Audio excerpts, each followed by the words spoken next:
Well, afternoon, everybody. Got ourselves a fun little side project that popped up. What I've went and done is I went to Amazon and I bought the cheapest possible cold air intake for a Chevy Silverado that I could find. I think this bad boy was like 60 bucks. It's called the Moosun. I think we all know what that means. But anyways, let's tear this thing out of the box real quick, and we're gonna go see if we can make it fit on a Ford Ranger of all things. It's an on the floor unboxing. Comes with handy dandy instructions. 99 to 06 GMC Chevy V8s. Oh, this says it fits everything, even Escalades. Pretty sweet. So I wanted something that was relatively inexpensive so that I could chop it up and make it fit as I see fit.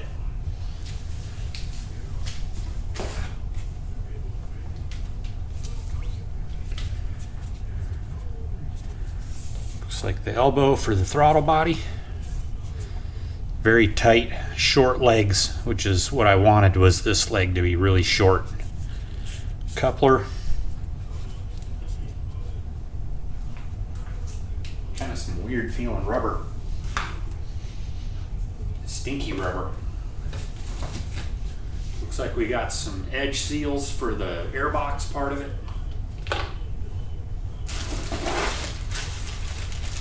Clamps.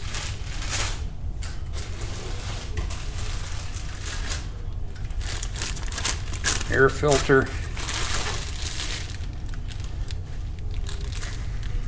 Looks to be of somewhat reasonable quality.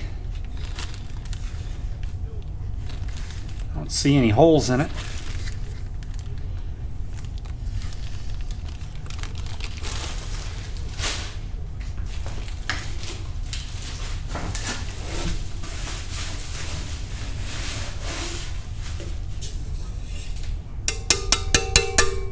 Intake tube.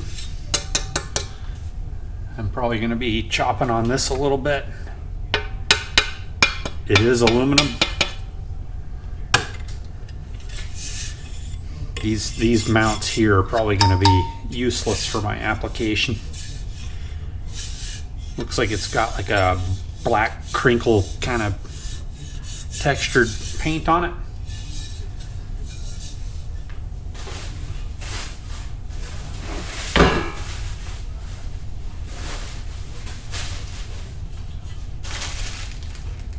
There is some bolts and washers and things like that probably for this in there.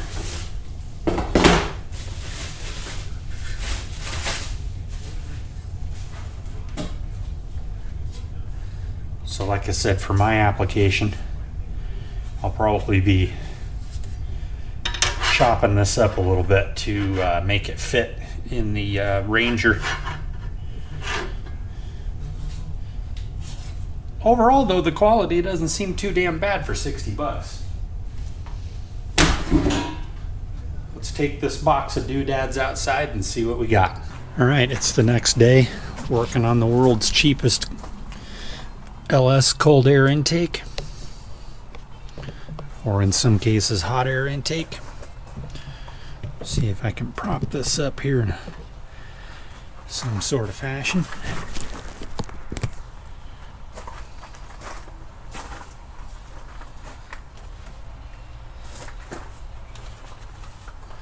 I wanted to show you guys this before I put it together.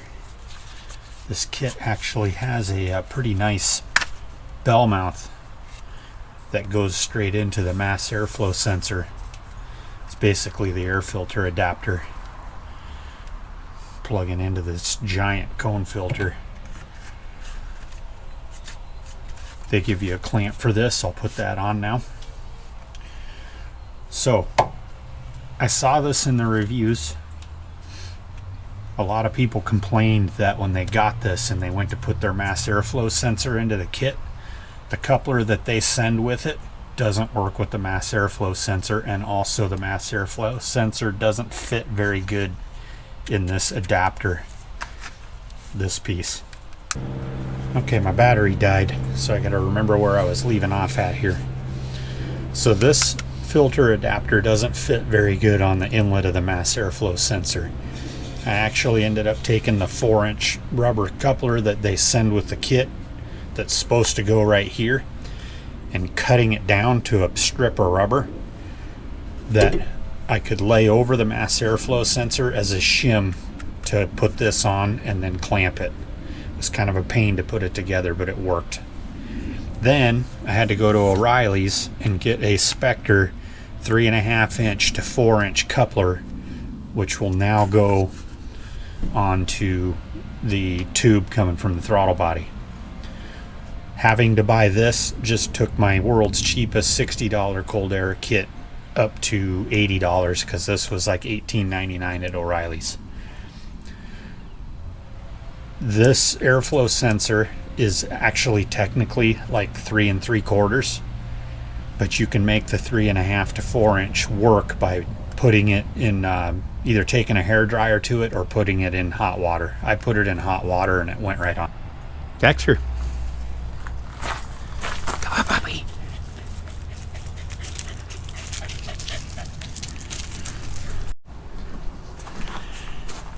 All right, my GoPro batteries died. Literally, they're dead, junk, old. Had to order some new ones off of the Amazon.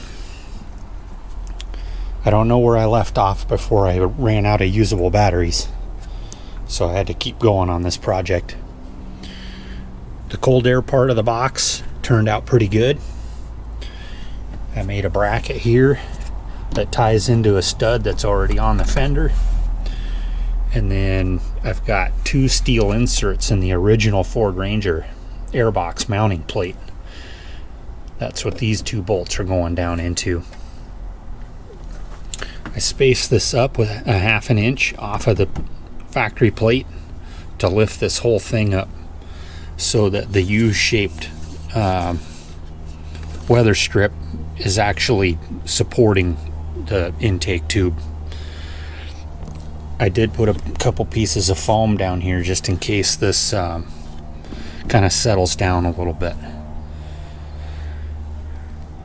Next time I drive this, I shouldn't say next time, whenever I can get a chance to get this thing driving well enough to drive it to work, I'm gonna remake this bottom plate out of a piece of 100 thousandths or 80 thousandths aluminum sheet instead of this steel tin. This will work, but it's a little trashy looking for my taste.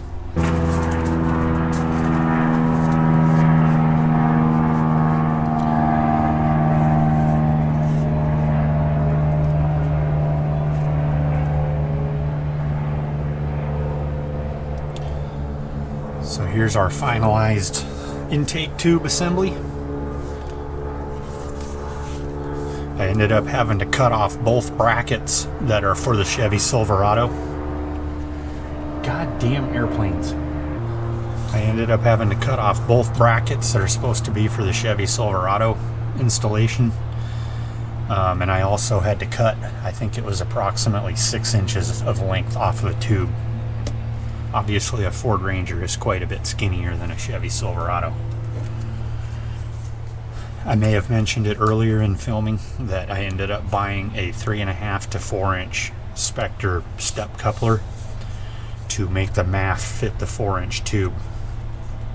Not a big deal, but it was an extra $18 I was hoping to not have to spend. So let's go ahead and get this put into position. Oh, I did end up having to, in my case, extend the mass airflow sensor wiring and the IAT sensor. Not a big deal. As a matter of fact, it's so cold today, I ended up putting a space heater underneath the engine because this thing still has 40 weight break-in oil in it.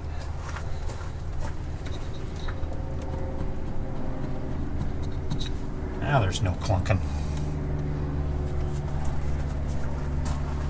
I think we'll try that.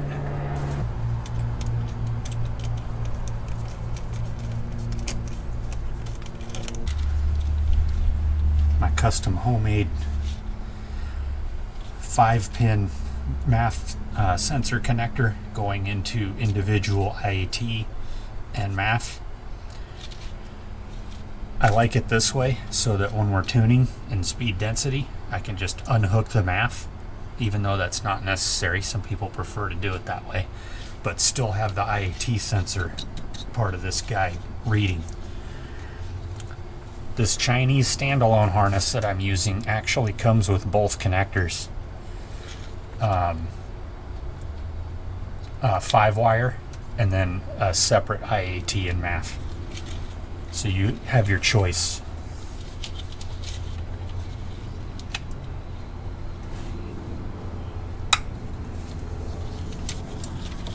Just tuck those guys right down in there like that.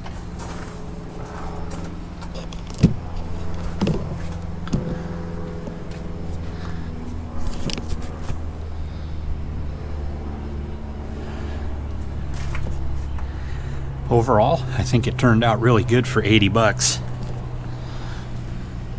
Very excited to see how the IATs behave with this. I don't know if I mentioned it or not.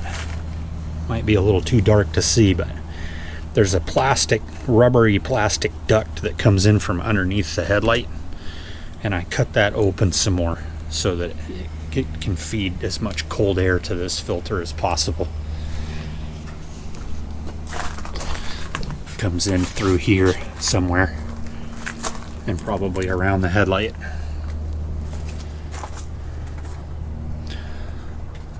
So that's about all I've got for this one. Oh, some more of my paint is peeling off my junkyard throttle body. This throttle body looked like it came out of the ocean, but it was 40 bucks, so I really don't care.